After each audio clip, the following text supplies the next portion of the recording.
y a enfin Marcel Aimé, romancier, qui de notre but a fait un monde d'humanité et de surnaturel.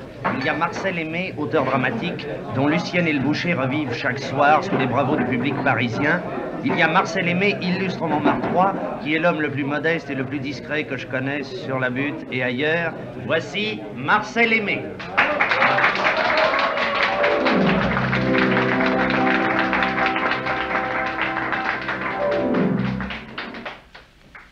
Je m'étais toujours promis de ne pas parler à la radio. Je m'étais promis aussi de ne jamais écrire ou parler publiquement de Montmartre. Mais mes résolutions ont dû céder à des pressions amicales et je me trouve devant le micro, très embarrassé, sans avoir grand-chose à dire. Les séductions et les curiosités de la butte ont été souvent et copieusement célébrées. Chacun sait maintenant que Montmartre est un charmant village plein de peintres, de vin blanc, d'amitié et de cancans. Je ne peux qu'en tomber d'accord. Ce qui me met un peu à l'aise pour parler, c'est que je suis au Lapin Gilles, le fameux cabaret conservatoire Montmartrois de la chanson.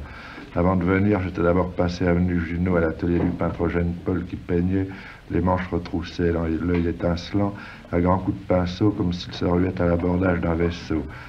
Nous avons échangé des souvenirs sur les années pré-quatorziennes et il m'a raconté l'histoire d'une belle fille de l'impasse Traînée qui, ayant perdu toutes ses dents au cours d'une bagarre, se confectionnait des râteliers en mie de pain pour aller faire le trottoir boulevard de Clichy.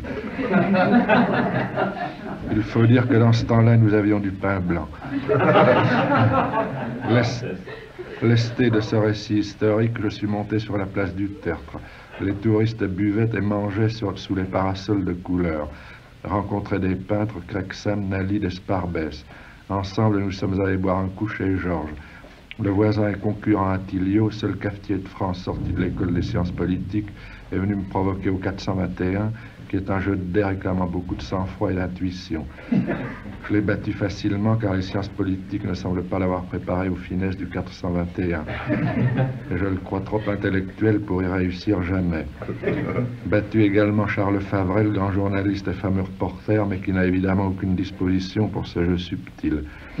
Au sortir de chez Georges, nous avons rencontré Caour et nous sommes allés boire sur le pouce au comptoir de chez Biquette.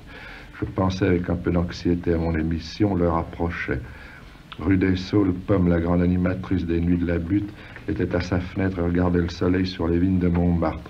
Nous avons échangé quelques injures amicales et je suis arrivé au Lapin où m'attendait l'état-major du micro, des autorités de la chanson et des amis du voisinage. J'étais naturellement assez intimidé. Au dire de Polo, le patron du Lapin, je faisais une drôle de tête. Pour me mettre en train, Yvonne Dahl m'a chanté un couplet de J'entends les violons Marie et René Jean quelques mesures du fiacre.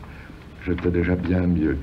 Marcel Noblat, Jean-Roger Cossimon, Bigorre, Mondet entonnaient à tour de rôle des refrains toniques. L'atmosphère du Lapin était devenue telle que j'avais la plus grande envie de chanter devant le micro une chanson à boire. Mais Polo, qui n'apprécie pas beaucoup ma voix, m'a raisonné amicalement et a réussi à me convaincre de ne rien faire. Je me suis donc résigné à contre-cœur et au lieu de chanter, je me contente de dire au micro ce que je viens de raconter.